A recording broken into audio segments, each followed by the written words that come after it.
Hello दोस्तों, मेरा नाम अनिकेत सिंह है और द रियल गाइड चैनल में आप लोगों का स्वागत है। तो जैसा कि पता है आप लोगों को कि पिछले 2 दिनों में 24-25 तारीख को IBPS PO प्रीलिम्स का एग्जामिनेशन कंप्लीट हो गया है। अब स्टूडेंट का सबसे बड़ा क्वेरी है ये है कि इसका रिजल्ट कब तक आएगा और इसका कट ऑफ कितना जा सकता है।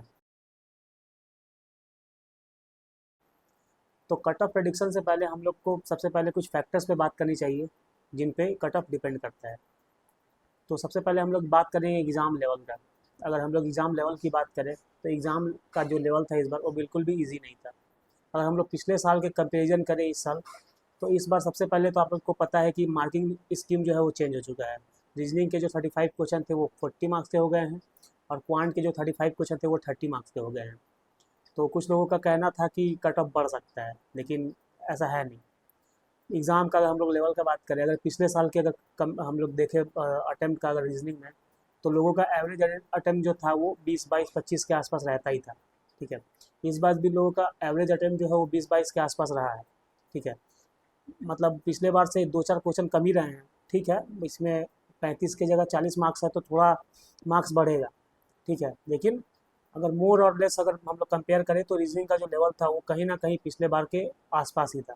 ठीक है, अगर हम लोग क्वांट की बात करें तो क्वांट में इस बार कुछ लोगों का कहना था कि क्वांट इस बार इजी आया है, लेकिन क्वांट इस बार इजी हर शिफ्ट में नहीं था। किसी किसी शिफ्ट में इजी था पर सारे शिफ्ट में नहीं था। किसी किसी शिफ्ट में जहाँ रॉन्ग नंबर सीरीज था, Q1 Q2 था, वहाँ पे क्वांट का लेवल बहुत ज़्यादा टफ कर दिया गया। जहाँ पे लोगों का अटेम्प्ट था वो 12-14 के आसपास ही रहा। अब यहाँ पे अटेम्प्ट तो क्वांट का चलिए ठीक है, पिछले बार के आसपास या उससे कम रहा, लेकिन यहाँ पे सबसे बड़ा बात ये है कि क्वांट का जो मार्क्स है वो 35 क्वेश्चन 30 मार्क्स का है। मतलब यहाँ पे लोगों के 2-3 मार्क्स घटेंगे और तो कैसे कह सकते हैं कि मतलब इसका जो कट ऑफ है वो बढ़ेगा। कोई चांस नहीं है इस बार कट ऑफ बढ़ने का। अगर हम लोग इसके दूसरे फैक्टर की बात करें तो नंबर ऑफ वैकेंसी, पिछले बार जो इनिशियल वैकेंसी था वो 4000 से कम था। इस बार का जो इनिशियल वैकेंसी है वो 5000 से ऊपर है, 5200 समथिंग वैकेंसी है। तो ये भी एक फैक्टर है, इस पर भी डिपेंड करता है प्री का कट ऑफ। IBPS का हमेशा से ट्रेंड रहा है वो जो प्रीलिम्स का जो इनिशियल वैकेंसी होता है IBPS PO में, उसका 10 टाइम्स नहीं उससे ज़्यादा ही लोगों को उठाता है। तो कभी कभी 15 टाइम्स, कभी कभी 18 टाइम्स लोगों को उठाता है। ठीक है, मतलब इनिशियल वैकेंसी का बता रहे हैं। तो इस बार भी काफ़ी संख्या में लोग मतलब मेंस देने वाले हैं। अगर इस बार 5000 वैकेंसी है तो मेरा एक अंदाज़ा है कि कम से कम 7000 प्लस लोग जो है इस बार मेंस में बैठने वाले हैं। तो ये भी एक अच्छा फैक्टर है जिसके कारण कट ऑफ मतलब कट ऑफ पे प्रभाव पड़ेगा। इसके बाद नॉर्मलाइजेशन एक फैक्टर है। ठीक है, अब इस बार अगर हम लोग लेवल की बात करें तो क्वांट का लेवल स्टार्टिंग में थोड़ा इजी था, उसके बाद बढ़ते बढ़ते बढ़ते लास्ट लास्ट में बहुत टफ हो गया।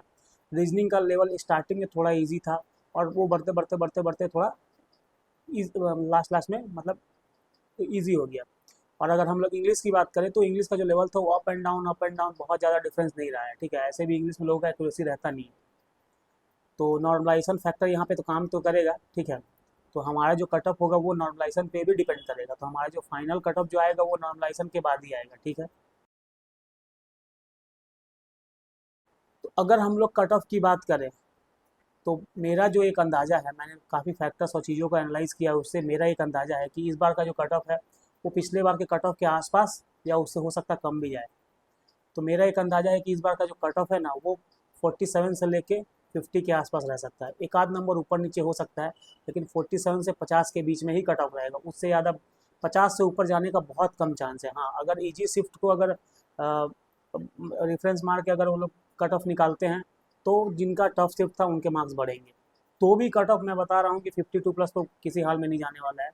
तो जिनका भी अगर अच्छा अटेम्प्ट 55 प्लस हुआ है, जो एक्यूरेसी के साथ 55 प्लस अटेम्प्ट किए हैं, उनका अटेम्प्ट बहुत अच्छा है। ठीक है,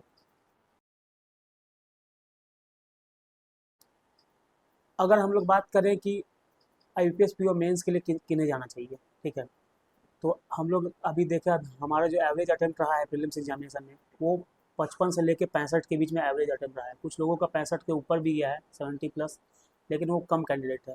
बहुत ऐसे कैंडिडेट हैं जिनका 55 से नीचे भी गया है। तो खैर हम लोग अगर हम लोग एक सेफ अटेम्प्ट की बात करें जिन्हें मेंस के लिए जाना चाहिए, अगर 55 प्लस उनका अटेम्प्ट है अच्छी एक्यूरेसी के साथ, काफ़ी अच्छी एक्यूरेसी के साथ, जिनमें एक दो क्वेश्चन से ज़्यादा गलत ना हो, तो वो एनी हाउ जा सकते हैं किसी भी शिफ्ट में। अगर 55 प्लस अगर उनका अटेम्प्ट है मिनिमम, तो वो मेंस के लिए जा सकते हैं। तो मेंस जो हमारा है वो शेड्यूल्ड है 12 अक्टूबर को, बहुत ज़्यादा दिन है नहीं। मेंस का एक जो पेपर होता है वो टफ होता है, हमें पता है, तो अभी से ही तैयारी में लगना पड़ेगा। अभी अगर आप लोग IBPS PO मेंस का तैयारी करते भी हैं तो वो आने वाले एग्ज़ाम में आपको हेल्प ही करेगा, चाहे वो IBPS क्लर्क मेंस हो, चाहे RRB PO मेंस हो। तो मैं यही कहूँगा कि जिनका भी एक डिसेंट अटेम्प्ट हुआ है वो आराम से मेंस के लिए जाएं। इसके बाद भी अगर आप लोगों को किसी भी तरह का कन्फ्यूजन है कि हाँ आपका अटेम्प्ट कितना हुआ है, आपकी कैटेगरी क्या है, आप मेंस के लिए जाएंगे कि नहीं जाएंगे, तो आप लोग एक काम कीजिए, आप लोग अपना जो टोटल अटेम्प्ट है सब्जेक्ट वाइज वो और अपना कैटेगरी कमेंट कीजिए। मैं आपको बताऊंगा कि आपको मेंस के लिए जाना चाहिए कि नहीं। ठीक है। अगर आप लोग मेरे चैनल पर नहीं हैं, नए हैं, तो मेरे चैनल को सब्सक्राइब करें और अपने दोस्तों के साथ भी शेयर करें। Thank you.